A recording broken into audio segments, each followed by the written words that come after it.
O culto doméstico é uma prática comum nas famílias cristãs há muito tempo. Obviamente essa prática ela se torna mais presente e ela é resgatada durante o período da Reforma. E no período pós-Reforma, especialmente entre os puritanos, a prática do culto doméstico ou da adoração familiar, como era chamada, ela é então acentuada e ela é inclusive descrita como sendo uma obrigação civil e não somente um dever religioso ou espiritual das famílias.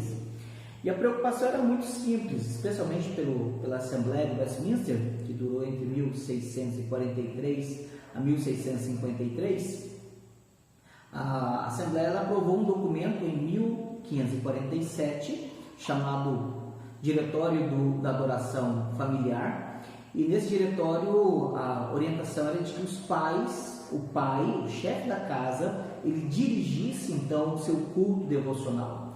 A intenção era de preparar a família com alguns propósitos. Primeiro, treiná-los nas escrituras, no uso, no manejo, no conhecimento, familiarizando com a leitura da Bíblia, a prática da oração, o exercício da piedade, ou seja, uma vida santa, e também preparando a família doutrinariamente, moralmente, para participar do culto solene, né? Então, o culto doméstico era visto como sendo um ato de preparação, não somente um exercício familiar diário ou semanal, mas um ato de preparação para o culto solene. Então, essa era uma prática comum, especialmente no final do século XVI e início do século XVII. Essa prática ela tem dado continuidade entre as famílias presbiterianas, né? Os presbiterianos praticam, orientam, incentivam que suas famílias cultivem a prática do culto doméstico. Esse nosso estudo ele vai se basear em 3 perguntas, ou nós vamos tentar responder 3 perguntas. A primeira é: o que é o culto doméstico? O que fazer no culto doméstico? E a terceira, quais recursos podemos usar no culto doméstico? Então nós vamos desenvolver essas 3 respostas para essas perguntas. Primeiro então, o que é o culto doméstico? O culto doméstico ele não é, vamos começar com um não é. O culto doméstico não é apenas um breve devocional em que a família cumpre um mero dever moral de estar reunido juntos, né? As famílias estão perdendo, inclusive, um bom hábito de comer à mesa. As famílias, infelizmente, estão perdendo o bom costume de sentarem-se, algumas por questão de dificuldade de trabalho, especialmente os grandes centros, em que o pai ou a mãe, ou ambos, eles saem de manhã e chegam à noite. Então, quando conseguem, talvez um café da manhã, mas em geral nem isso, não conseguem ter o café da manhã, o almoço, e possivelmente conseguirão apenas um jantar em família. E às vezes ainda, infelizmente, algumas famílias elas estão desaprendendo sentar-se à mesa como família, ter uma refeição junta, conversar, etc.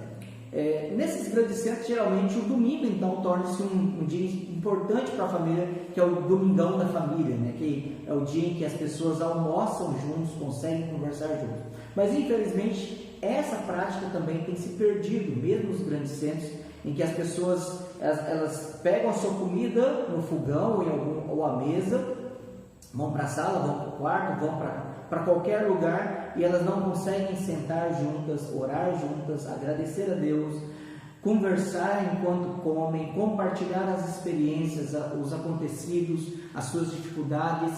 E está comprovado que as crianças, especialmente crianças pequenas, no momento da refeição, é o momento em que elas consolidam relações, vínculos, afetos pelos pais, elas ouvem melhor, elas aprendem, porque é um momento muito importante de comer junto.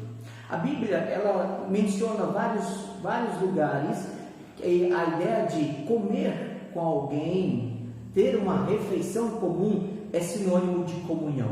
É interessante a Escritura apontar para isso. O nosso Senhor Jesus, na noite em que foi traído, ele celebra então o segundo sacramento por ele instituído, a ceia do Senhor, como sendo uma refeição comum, em que ele inclusive promete, dizendo que ele anseia comer novamente desta ceia conosco na sua vinda. Então a ideia de estarmos juntos, de estarmos à mesa, de estarmos conversando, de estarmos compartilhando, é algo que precisa ser resgatado. Então, infelizmente, não só o culto doméstico, mas a própria prática de comer à mesa, de estar juntos em família, é algo que infelizmente tem se perdido. Mas, voltando ao assunto do culto doméstico, que é o ato em que a família se reúne. Então, em primeiro lugar, culto doméstico não é apenas um mero cumprimento de obrigação. Nada de fazer, a gente senta aqui, lê alguma coisa e algo mecânico acontece, a gente faz, ora e acabou, né? Então, isso não é culto doméstico. Em segundo lugar, culto doméstico não é uma noite da família. Existe um livro em português, publicado por um famoso pastor que escreve muito na área de família e palestra e trabalha muito bem nessa área de família, princípios bíblicos e morais sobre família, mas ele escreveu um livro sobre culto doméstico, que quando você vai olhar o livro, ele na verdade está propondo uma noite de família. Uma noite de família é diferente de culto doméstico. Uma noite de família você pode escolher uma vez por semana, uma vez a cada 15 dias, um mês, a periodicidade, a família que escolhe, e aquela noite então é uma noite em que a família ela estará junta, ela vai brincar, ela vai divertir, ela vai fazer jogos, ela vai fazer gincana bíblica, ela vai então fazer várias atividades. Este livro deste autor, ele se propõe em dar mais de 100 ideias sobre como usar o culto não, esse momento, esta noite em família. Isso não é culto doméstico. Isso é entretenimento, isso é brincadeira, é algo importante, algo que as famílias podem criar o hábito de ter para estarem também vinculando, consolidando as relações, criando intimidade, tendo liberdade de brincar, criar momentos que vão ser memoráveis para o futuro do casal, o futuro das crianças que vão crescer e vão sair de casa em algum momento. Mas isso não é culto doméstico. Então isso precisa ficar bem claro. Então, o que é culto doméstico?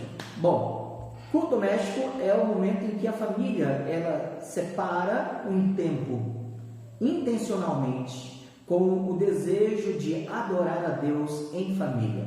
É algo que pode ser menos formal, é verdade. É algo que nós podemos fazer à mesa, fazer no quarto, fazer na sala, né? A copa, em qualquer lugar. Podemos fazer sentados à mesa, sentados ao chão. Não importa, a formalidade ela não é tão importante, embora algo deve ser observado. Devemos tomar cuidado com aquela informalidade que pode cair na irreverência. Isso é perigoso.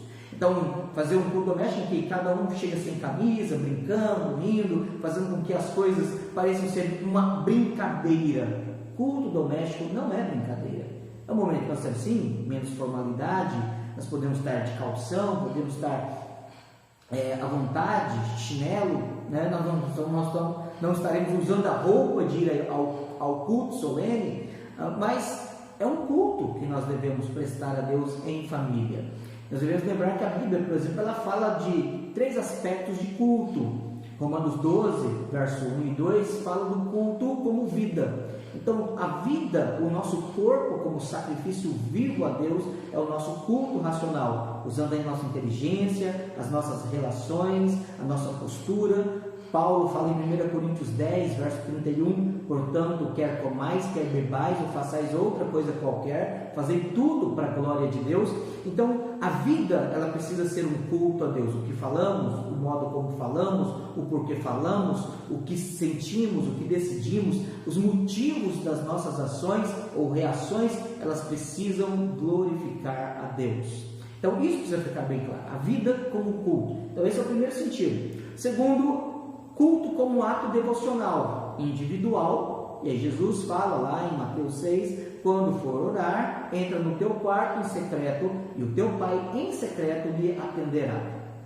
Então mas o momento devocional ele também pode ser individual ou pode ser em família. E aí a adoração em família, que é o momento em que reunimos, instruímos os nossos filhos, em que adoramos a Deus e etc. O terceiro sentido que a Bíblia fala do culto são os santos ajuntamentos ou solenes ajuntamentos, as santas assembleias ou convocações, um momento de solenidade que o culto é adorado e que desde lá do Antigo Testamento a ideia de reverência, solenidade já é algo chamado para que seja parte da motivação do culto. Quando o autor de Eclesiastes, no capítulo 5, diz: guarda o teu pé quando entrares na casa de Deus. E essa mesma reverência, esse mesmo senso de presença de Deus, de adoração, de corpo, de estarmos adorando a Deus congregacionalmente, reunidos juntos com os nossos irmãos em Cristo, em que eu não sou um indivíduo, mas eu estou ali numa coletividade, num ato comum de adoração, onde não meu gosto e preferências, mas um princípio bíblico regulador, ele norteia cada ato, cada elemento, cada exercício do culto, de modo que fazemos aquilo que a Bíblia ordena. Se a Bíblia não ordena, nós não fazemos. Então a adoração, segundo o princípio regulador do culto, deve consistir daqueles elementos ordenados de acordo com a Escritura. Isso é o culto solene. Mas nós estamos falando então apenas do culto doméstico. Então o culto doméstico é o momento em que a família, se possível diariamente, se não pelo menos durante um dia da semana em que for possível a toda a família, ela se reúne para adorar a Deus, para aprender a palavra de Deus, para falar com Deus, para interceder em favor de situações, eventos, pessoas, casos em que exigem a nossa atenção e a nossa devoção e as nossas orações. E o momento em que nós aprendemos mais da intimidade da palavra do Senhor e a família exerce a sua comunhão e fortalece os seus vínculos. Deuteronômio capítulo 6, embora ele não esteja falando especificamente do culto doméstico, mas ele fala de um contexto de continuidade de instrução dos pais aos filhos. Deuteronômio capítulo 6, do verso 4 ao verso 9, a palavra de Deus diz assim: ouve, Israel, o Senhor nosso Deus é o único Senhor. Amarás, pois, o Senhor teu Deus de todo o teu coração, de toda a tua alma, de toda a tua força. E essas palavras que hoje te ordeno estarão no teu coração. Tu as inculcarás a teus filhos, e delas falarás assentado em tua casa, e andando pelo caminho, e ao deitar-te, e ao levantar-te. Também as atarás como sinal da tua mão, e te serão por frontal entre os olhos. E as escreverás nos umbrais da tua casa e nas tuas portas. Então a ideia de um ensino contínuo dos filhos, da família, da instrução presente em casa, aquilo que nós estaremos estudando dos nossos filhos, precisará primeiramente estar no nosso coração. O verso 5 diz: amarás, pois, o Senhor teu Deus de todo o teu coração, de toda a tua alma, de toda a tua força. Verso 6: estas coisas que hoje te ordeno estarão no teu coração. Estarão no teu coração. Então, antes de o casal ter filhos, antes de você mesmo, até mesmo casar, caso você seja solteiro, estas palavras precisarão estar no teu coração. Quando você casar, você e sua esposa, você e seu marido, essas palavras deverão estar no teu coração. Quando os filhos vierem, estas palavras deverão estar no teu coração. Quando os filhos forem crescendo, estas palavras deverão estar no teu coração. Quando os filhos saírem de casa, estas palavras deverão estar no teu coração. Quando vierem os netos, se Deus nos der, estas palavras estarão no teu coração. Então, primeiramente, nós devemos lembrar que o estudo contínuo, o ensino contínuo, precisa acontecer no lar. É na casa, é na família que a nossa adoração, a nossa devoção, o nosso culto familiar ocorre. Então, o culto familiar é o momento que nós adoramos a Deus. Eu recomendo, inclusive, 2 livros, caso você queira ler acerca do culto doméstico. Um deles, todos os 2 livros são publicados pela Editora Fiel.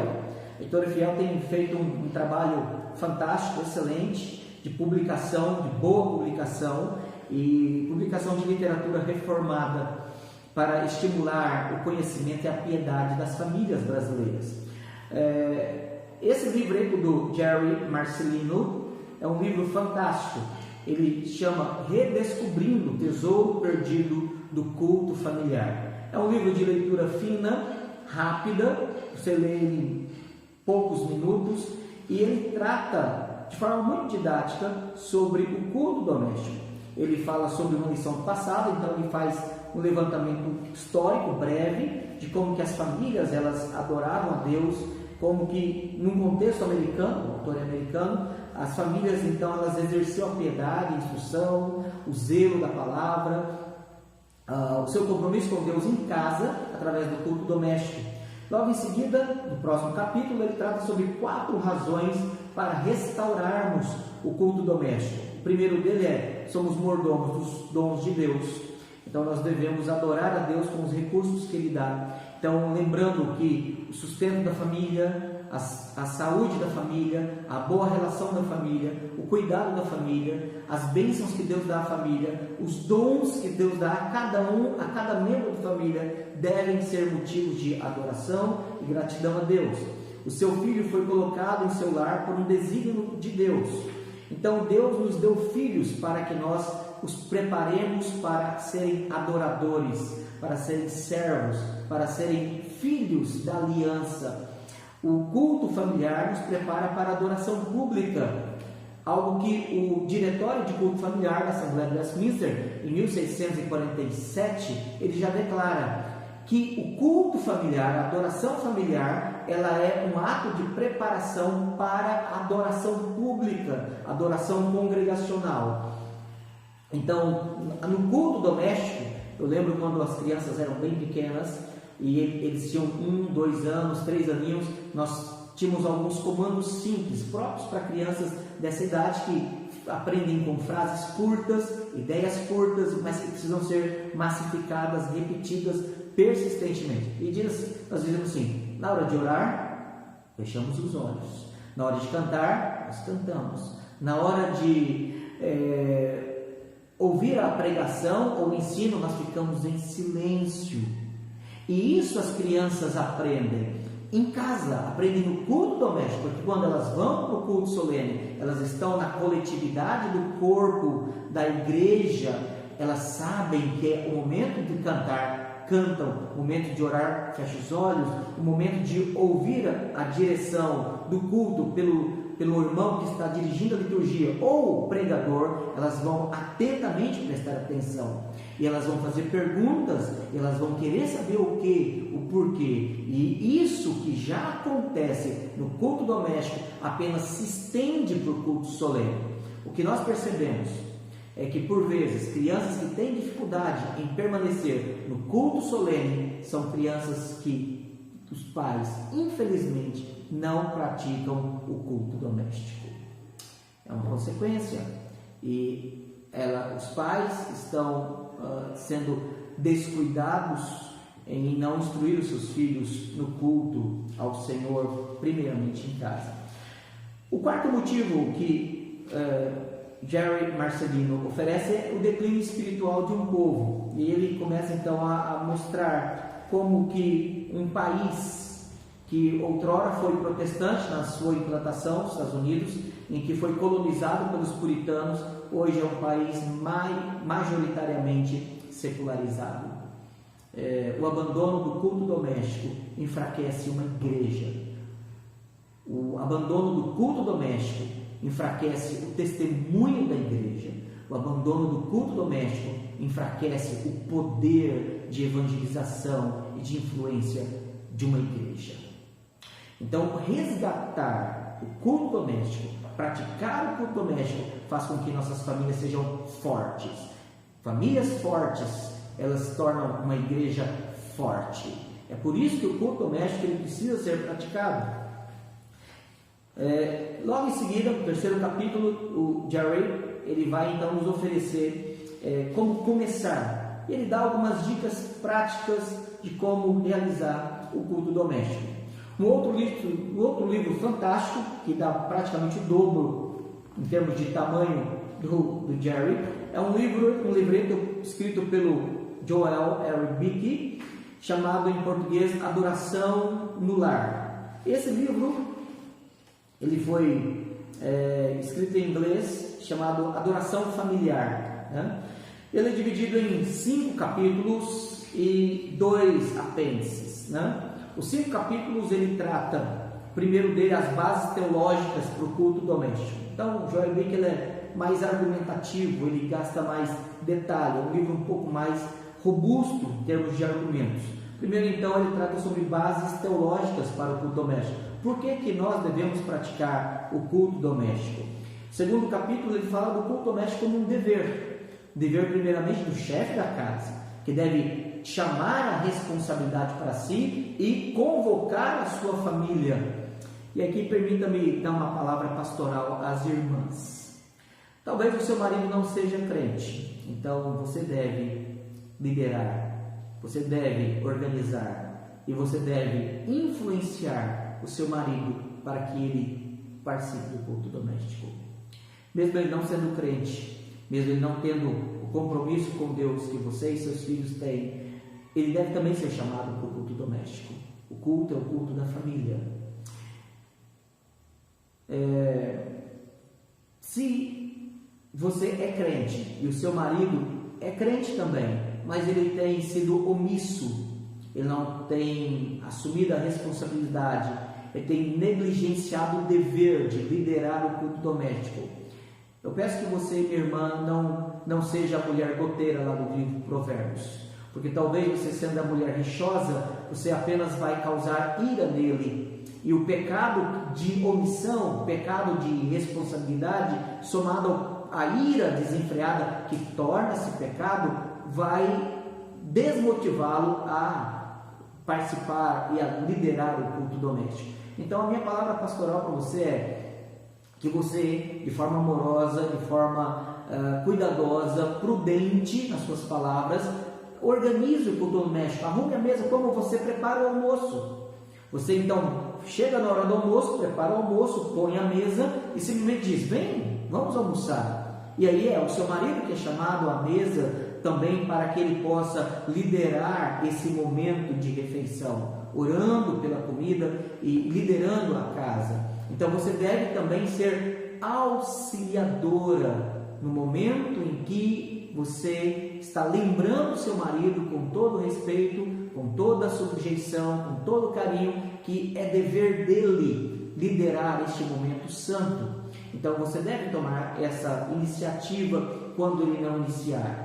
A liderança é marcada pela iniciativa, mas observe bem, você auxiliando o seu marido quando ele for relapso, quando ele for omisso, quando ele for descuidado, você estará então ajudando a promover a liderança dele. Ajude-os até que ele amadureça, até que Deus então firme o coração dele e ele tenha então a iniciativa, por causa do temor de Deus que pode surgir e fortalecer no coração dele, para que ele possa liderar a convocação, o exercício e toda a disposição do culto doméstico.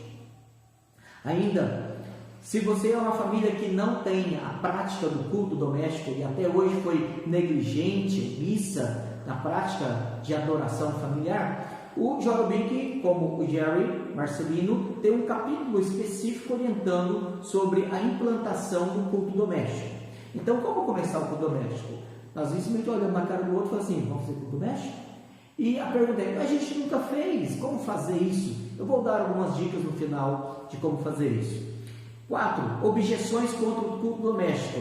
Curiosamente, existem críticas ao culto doméstico. A adoração em família ainda é algo que algumas pessoas têm desculpas, argumentos pecaminosos, racionalizados para não fazer o culto doméstico. E o 5º capítulo do livro é sobre a motivação correta, bíblica, santa, de adorar a Deus para o culto doméstico. O primeiro apêndice é o Diretório de Culto da Assembleia de Westminster, de 1647. E o segundo apêndice é um testemunho do lar de John Peyton, que foi quando ele deixou o lar para evangelizar, para ser missionário. É um livrinho muito agradável a leitura dele, muito proveitoso, e recomendo enfaticamente a leitura dele. A pergunta é agora, a segunda pergunta é: como fazer o culto doméstico? Como? Bom, A família ela precisa então ser lembrada, olha, hoje é dia de culto doméstico, desde o café da manhã, ou um dia anterior, ou já marcar um dia fixo da semana. Olha, aqui em casa, a família, o casal pode conversar, nós faremos culto doméstico toda quarta-feira, toda sexta-feira, ou toda segunda, quarta e sexta, porque você tem aqueles dias que você tem reunião de oração da igreja, você tem um estudo bíblico no decorrer da semana, ou qualquer outra atividade. Então, você pode, nos dias em que há lacunas, onde não há compromissos públicos com a igreja, de reuniões públicas, você pode fazer o seu culto doméstico. Então, a ideia é de você já começar marcando o dia. Esse é o primeiro ponto. Segundo, planeje o culto doméstico. Não é algo que você chega e reúne com a família e assim, o que nós vamos fazer? Primeiro, se você não tem algo já mentalmente preparado, anote. Faça um esboço, escolha os motivos de oração, escolha, é claro que no momento pode ser acrescentado, escolha o texto bíblico, escolha os cantos, que também no momento pode ser sugeridos. Há uma certa informalidade, como eu disse no início, que é permitida no culto doméstico. Então, nós estaremos fazendo todo esse momento. Faça orações de gratidão, oração de petição, oração de intercessão, oração de confissão. Ore a Deus através das orações, né? Adore a Deus através das orações. Ensine seus filhos a orar. Esse é um momento muito propício em que nós podemos orar e os nossos filhos aprender conosco e podemos orar e às vezes até amorosamente, né? De forma misericordiosa, criticar a oração dos nossos filhos de vícios de palavras, de hábitos de repetição de frases, de orações mecânicas e a necessidade de orar com fé e sinceridade de coração, realmente não somente a quem estamos dirigindo a nossa oração, nosso Deus e Pai, mas também por quem às vezes nós estamos intercedendo. Então as orações elas devem acontecer início, durante e no final das nossos cultos domésticos, ou podemos ter um momento mais concentrado para o culto e a oração, né? Segundo lugar, nós podemos ter cânticos, hinos, e aí nós devemos usar esse momento para ensinar os hinos do nosso inário, para que os nossos filhos aprendam a cantar e amem os hinos dos nossos inários, né? Em que eles estarão aprendendo a tradição das nossas famílias e poderão na igreja também apreciar a boa execução dos hinos da nossa igreja. Cânticos espirituais podem ser também inclusos, sendo zelosos com a letra, sendo criteriosos, né, com o que nós estaremos cantando, e também devemos ensinar os nossos filhos e a nossa família a cantar os salmos. Se você não sabe cantar nenhum salmo, permita-me dar a sugestão. Se você for no Google ou em qualquer outro site de busca, escreva Comissão de Psalmodia Brasileira, tá?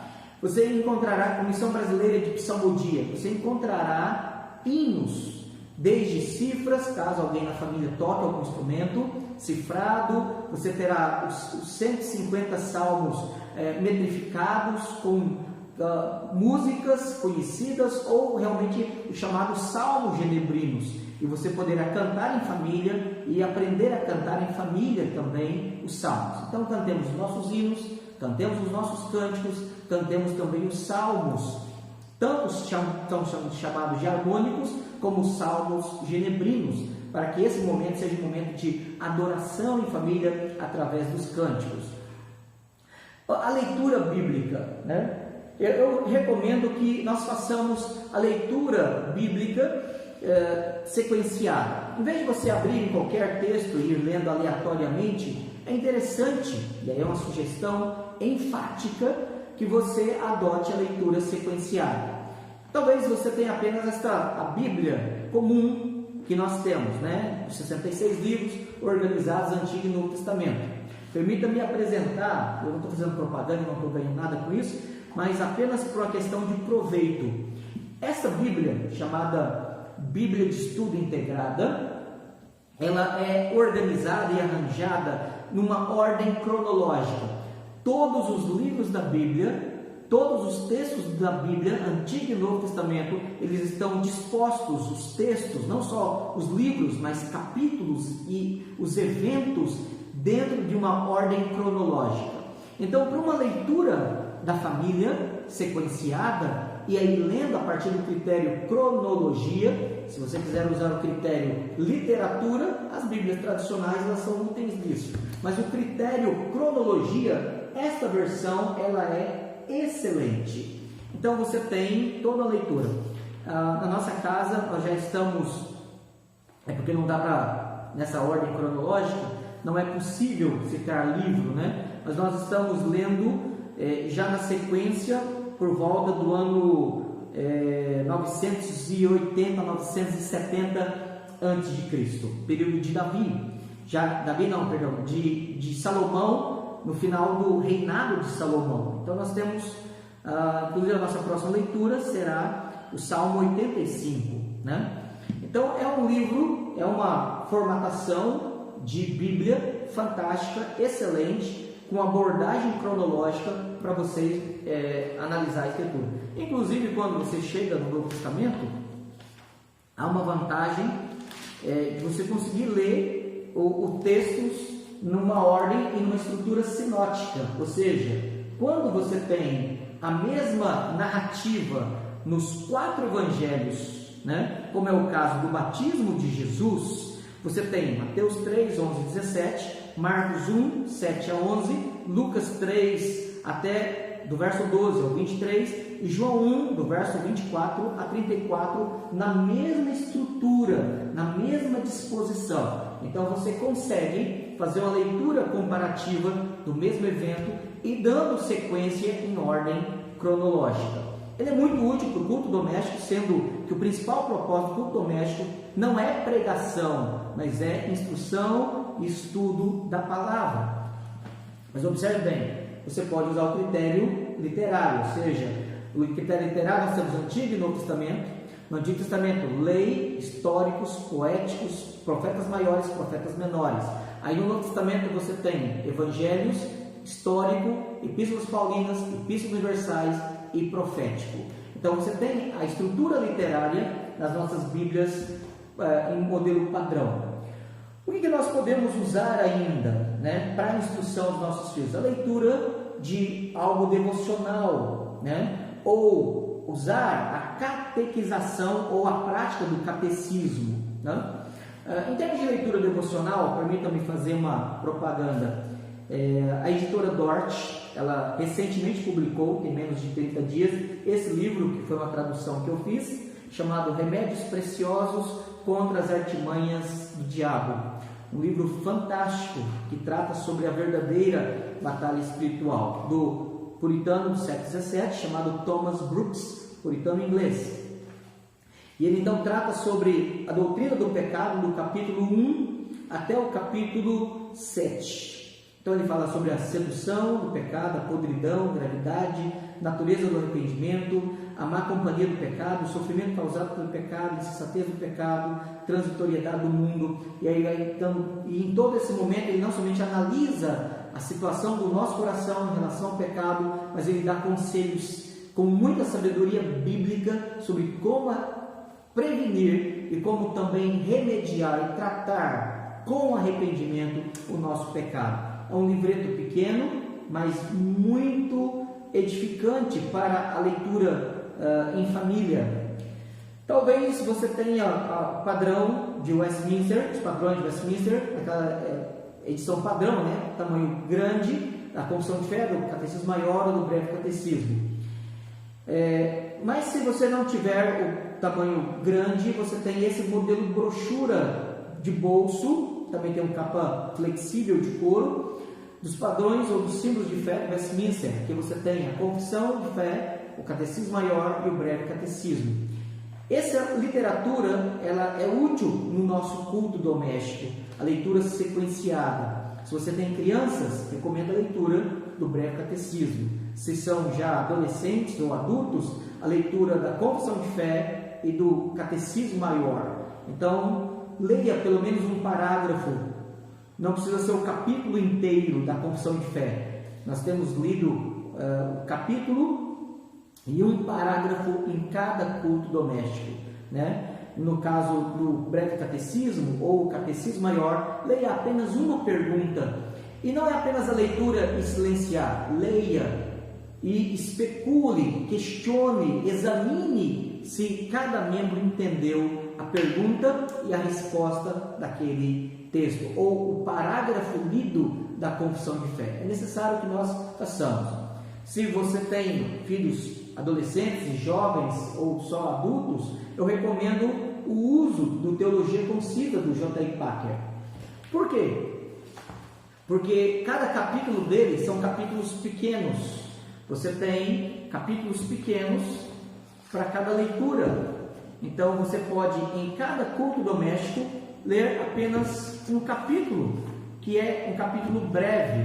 Então a leitura dele é muito edificante, sólida e boa leitura. Cada capítulo tem um texto, tem um título, um texto central e o desenvolvimento da doutrina de forma sucinta, objetiva, mas com profundidade, não é algo superficial. E muitos textos bíblicos, caso você queira desenvolver o estudo bíblico. Então é um livro fantástico, muito útil para o culto doméstico. Se você quer ler também, tendo filhos, tendo crianças em casa, eu recomendo esse livro do Paulo Anglada e da sua filha Caris Anglada Davis. Os 10 Mandamentos, Estudos Devocionais para Crianças. É fantástico esse livro, uma linguagem clara, simples para as crianças, com vários exemplos em cada princípio, na exposição de cada mandamento, com fidelidade doutrinária, fidelidade bíblica. Eu recomendo enfaticamente aos pais que querem ensinar ética aos seus filhos, ensinar boa moral cristã, que você use esses livros durante toda a infância dos seus filhos. Não tenha pressa de lê-los.